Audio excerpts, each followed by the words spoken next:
Hey guys, today I'm going to be doing a book review on The Race to Save the Romanovs by Helen Rappaport.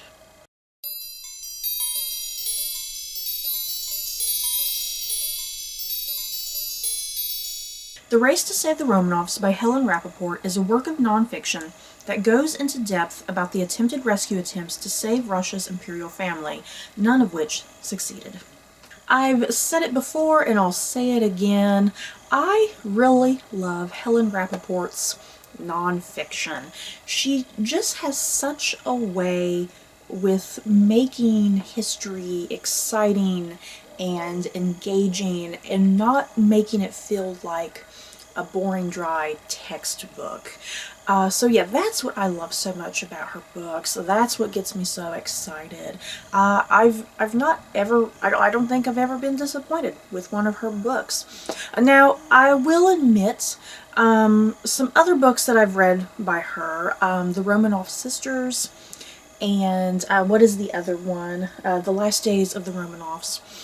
Those two books are definitely my favorites. I do think they are perhaps the far superior books, but I still really enjoyed this book. This was definitely still very, very captivating and interesting, and I definitely felt like I learned some brand new things when it comes to the Romanovs, especially the rescue attempts made, which, as we know, did not happen. They failed ultimately.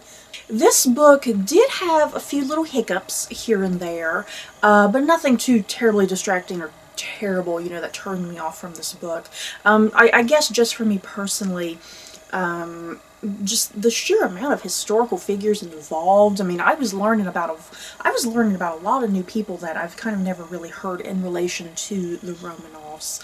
So yeah, there was just some new historical figures that I was getting a little confused with or overwhelmed by. And once again, history, there's always people with very similar names, you guys. So yeah, a little bit confusing there on occasion with some similar names and whatnot. People from other countries that I've never heard of. And then, of course, I'm not a very political savvy person. Politics has just never really entertained me, quite honestly. But yeah, some of the more political aspects in this could be a little confusing or a little boring on occasion because they just didn't interest me. But still, despite some of those hiccups, a very, very well done book, I think. Very well crafted, very well told. Helen Rappaport, she stays focused, she stays on point, she knows where she's going from start to finish, she has a plan and a purpose, and you clearly see that, and yeah, that's what makes this very engaging, I think.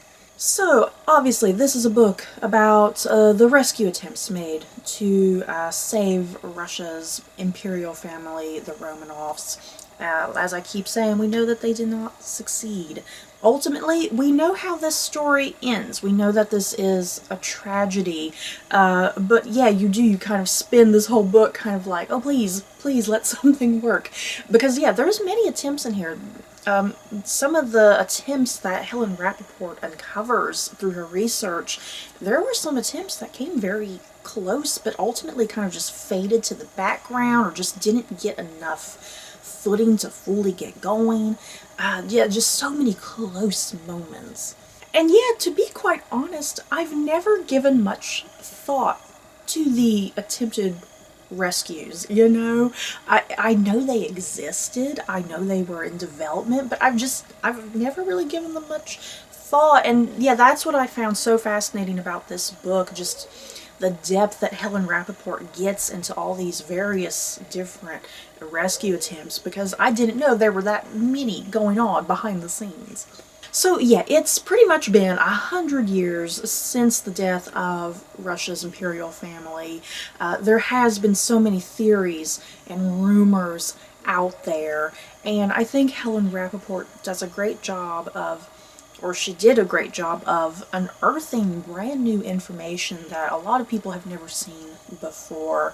Yeah, just some very fascinating new research when it comes to the Romanovs, I think.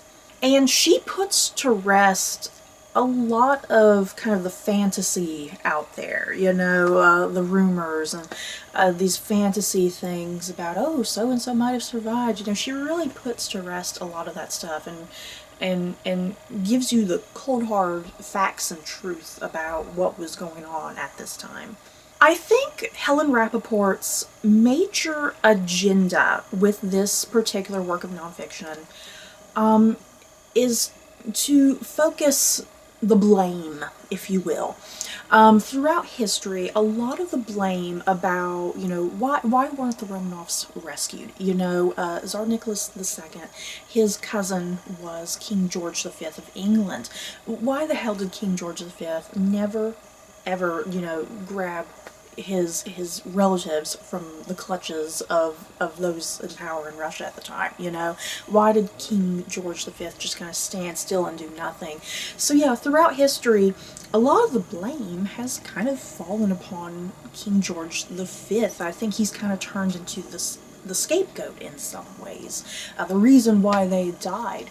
So yeah, Helen Rappaport's big agenda is to say, yes, he had involvement, he is to blame on some level, but the blame is not entirely on him. The blame is on every single person in Europe, essentially. All the major monarchies in Europe are to blame, not just the UK.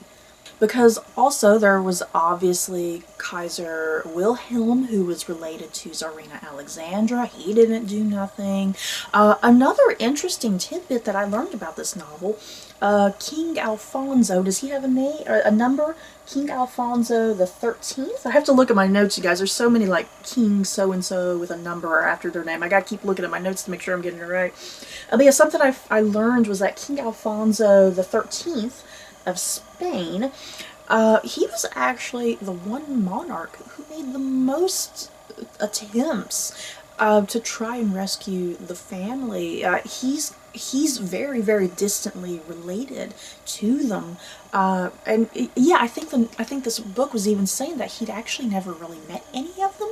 Like, he never met any of the Romanov family, but yet he was the most determined, and he made the most kind of forward movement to try and rescue them. So that was a very fascinating thing I learned, that Spain was kind of that heavily involved. So yeah, I guess what I'm trying to get at is that I really appreciated Helen Rappaport's non-biased approach to telling this story, if you will. She doesn't put the blame on just one single person. She puts the blame on essentially everybody involved, and it's not just people involved. I mean, there's just so many factors that interrupted the rescue attempts. And yeah, here's the list, you guys. Here are all of the reasons, all the bullet points, if you will, why the rescue attempts just never ultimately came through. First of all, the weather. It's cold in Russia, obviously, and there were ideas to try and get the imperial family, get them over like a lake or a river or out to sea through the ocean or whatever. But yeah, it's cold. The ports, the ports where a ship would have needed to go, the ports would have been frozen over. They wouldn't have been able to get anywhere. So yeah, weather, strangely enough, was a huge factor. Also, German torpedoes. World War I was going on, which sometimes I kind of forget about, because Russia at that time, since the Romanovs were just going through so much, it almost seems like the Romanovs were kind of removed from World War I in some ways. So you kind of forget about that almost, or I do at least. And yeah, another reason why an escape by ocean would have been impossible at the time would have been because of German torpedoes in the ocean. So yeah, the weather, a combination of weather, German torpedoes, World War I going on. So yeah, I mean, just a lot of political conflict, and that, certain countries couldn't be seen being involved with Russia, couldn't be seen as if they were allying with Russia. And you got to remember too that Tsarina Alexandra, she was kind of universally despised at the time, simply because she was German born. Most people out there hated her and wanted to have nothing to do with them just because of her. So yeah, the usual politics at the time, and yeah, individual countries having to not only look after themselves, but having to look after their own people, kind of the opinions of the people, because yeah, people in individual countries have their, their opinions, like, yeah, we don't want you bringing over the Russian royal family, that's a big no-no, this and that, we hate them. And yeah, so much back and forth, you guys, so much back and forth and arguing between all these various countries, like, okay, if we do rescue them, where are the Romanovs going to live? Are they going to live in Denmark? Are they going to live in England? Are they going to live in Spain? Where the hell are they going to live? What house are we going to put them in? We're going to put them in just a little ramshackle house? We're going to put them in a big palace? Where are we going to room them? Where are they going to go? So yeah, like a lot of just stuff like that I've never considered, that these things had to be debated at the time. But yeah, the debating took so freaking long that by the time they would have even come to a decision, it would have been too late.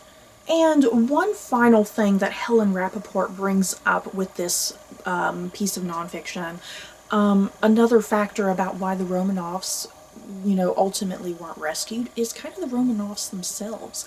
She makes a big point of saying that maybe the Romanovs didn't want to be rescued. We have this modern perspective that, hey, they probably wanted to be rescued. Go get them. But at the time, Helen Rappaport kind of has this point of view that at the time, they didn't particularly want to be rescued. They didn't want anybody to die on their behalf. They didn't want themselves to be hurt. They didn't want their servants to be hurt. They didn't want soldiers who were coming to rescue them to be hurt. They just didn't want no death at all, pretty much. So, and the thing is, they also love their country. That's a big thing with the Romanovs. Any given book that you read about them, they loved their country immensely. They would have died for their country. So that's another thing. They would have seen going to another country as sheer torture, and they hated the idea. Helen Rappaport kind of makes the suggestion of, they kind of seemed to know what their fate would ultimately be, and they were kind of resigned to that fact. So yeah, you guys, that's it for my review on The Race to Save the Romanovs. I highly enjoyed this piece of nonfiction, just very exciting and thrilling and engaging, full of heartbreak, because we know ultimately that this is a tragedy and the rescue attempts aren't going to succeed. But yeah, just a very well-crafted book, I think, by Helen Rappaport, and very importantly, I think I learned a lot of brand new information. There was a lot of new stuff brought up in this book that I'd never personally considered, or things that I've never seen another work of nonfiction focus on. So yeah, all of this just kind of building up to my love of this particular book. So you guys, in the comments below, have you read this book by Helen Rappaport? Do you plan on reading it? Just let me know your thoughts down below. Don't forget to like, comment, and subscribe. And if you like this video, you may like these other videos. Bye, guys.